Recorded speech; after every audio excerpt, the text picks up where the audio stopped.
नमस्कार दोस्तों, TV 24 network की खास खबरों के साथ मैं समीक्षा पांडे आप सभी का स्वागत करती हूँ। झांसी मेडिकल अग्निकांड में हुए जो अग्निकांड हुआ झांसी में आपने देखा, उसके बाद में उप मुख्यमंत्री ब्रजेश पाठक ने सख्त रुख अपनाया है। बता दें कि डिप्टी सीएम ब्रजेश पाठक ने सोमवार यानी 18 नवंबर को हाई लेवल की मीटिंग की और गंभीर रवैये के साथ कई कड़े आदेश दे डाले। उप मुख्यमंत्री ब्रजेश पाठक की इस मीटिंग में स्वास्थ्य एवं चिकित्सा विभाग सहित अधिकारीगण मौजूद थे। उन्होंने कहा कि अगर अस्पतालों के संचालन में किसी तरह की लापरवाही पाई गई तो किसी को बख्शा नहीं जाएगा। पाठक ने कहा कि सभी अस्पतालों में मानक के अनुरूप अग्निशमन यंत्र और जरूरी सामग्री के इंतजाम किए जाएं। और आगे ब्रजेश पाठक ने कहा कि किसी अस्पताल में आग लगने की कोई दुर्घटना ना हो और एक सरकारी आदेश के तहत सभी अस्पतालों के दोबारा ऑडिट का आदेश दिया जाएगा। 24 घंटे के एक स्टाफ वार्ड में उपस्थित रहेंगे जो फायर के उपकरणों को चलाने में ट्रेंड होगा। टेम्परेरी वायरिंग और एक्सटेंशन बोर्ड वार्ड में नहीं रखे जाएंगे।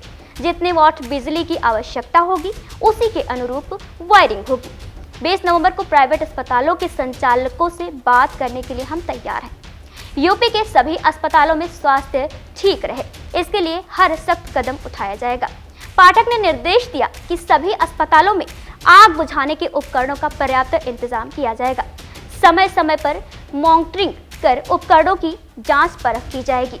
चिकित्सा अधिकारी विशेषज्ञ टीम के साथ अस्पताल परिसर का राउंड लें। अस्पताल परिसरों में फायर सेफ्टी ऑडिट कराएं। इलेक्ट्रॉनिक वायरिंग की बारीकी से जांच हो। हाइड्रेट के पाइप चेक किए जाएं और आग लगने की हालत में जब इलेक्ट्रॉनिक सप्लाई बंद होने से अंधेरा होता है तो इमरजेंसी बैटरी वाली लाइटें लगाई जाएं। डिप्टी सीएम ने आगे कहा कि आईटी, आईसीयू, एनआईसीयू में आग बुझाने में ट्रेंड कर्मचारियों की 8-8 घंटे की शिफ्ट रखा जाए। ऐसे वार्डों में प्रवेश एवं निकासी की सही व्यवस्था रखें। धुंध निकलने के लिए एग्जॉस्ट फैन हो। जिला अस्पतालों, सीएचसी, पीएचसी पर भी आग बुझाने के पर्याप्त साधन हो। सभी अस्पतालों को चेकलिस्ट तैयार किए जाएं। फायर अलार्म चेक करें। वार्डों के बाहर आग लगने के हालातों को लेकर मॉक ड्रिल कर जायजा लें। सरकारी मान्यता प्राप्त उपकरणों की वार्डों में लगाए जाएं और इसकी सुविधा पर ध्यान दिया जाए। आपको बता दें कि ब्रजेश पाठक ने आगे कहा कि प्राइवेट अस्पतालों में भी फायर सेफ्टी ऑडिट एवं मॉक ड्रिल कराई जाए। सुरक्षा उपकरणों को परखा जाए। गुणवत्ता और निःशुल्क स्वास्थ्य सुविधाएं उपलब्ध कराई जाए। अब आपको बता दें कि जो झांसी मेडिकल कॉलेज के वार्ड में आग लग गया था, अग्निकांड हुआ था, इसमें गंभीर रूप से बीमार बच्चों के गहन चिकित्सा कक्ष में उनके इलाज चल रहे थे, जिसमें लगभग 11 बच्चों की जिंदा जलकर मौत हो गई थी।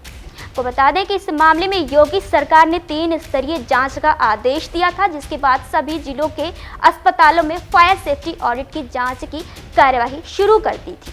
लखनऊ की 900 से अधिक अस्पतालों में 2/3 में फायर सेफ्टी के इंतजाम किए गए हैं। आपको बता दें कि लगभग 80 अस्पतालों को नोटिस भी जारी किया गया है।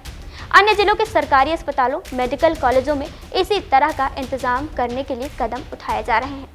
फिलहाल ये तो सरकार के जो आदेश है, अब जो सरकार लापरवाही ना होने के आदेश दे रही है और इंतज़ाम करने के कड़े आदेश दे रही है।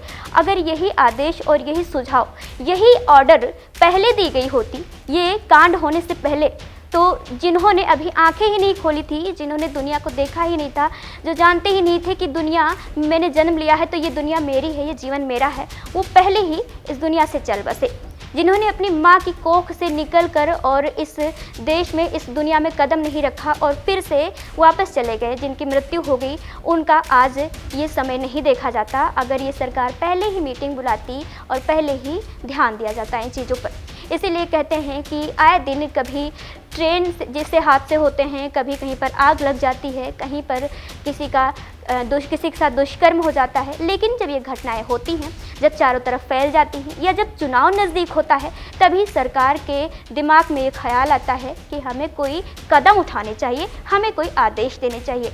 आदेश तो आपने दे दिया, लेकिन मंत्री आपकी हैं और काम उन्हीं को करना है। क्या आपने अपने मंत्री को आदेश दे दिया लेकिन उन्होंने काम किया? आपको खुद अपने कदम बढ़ाने होंगे और देश और राज्य के गलियों गलियों में छान कर, उन गलियारों में उनके हालातों को देखकर और खुद से इंतज़ाम करने होंगे।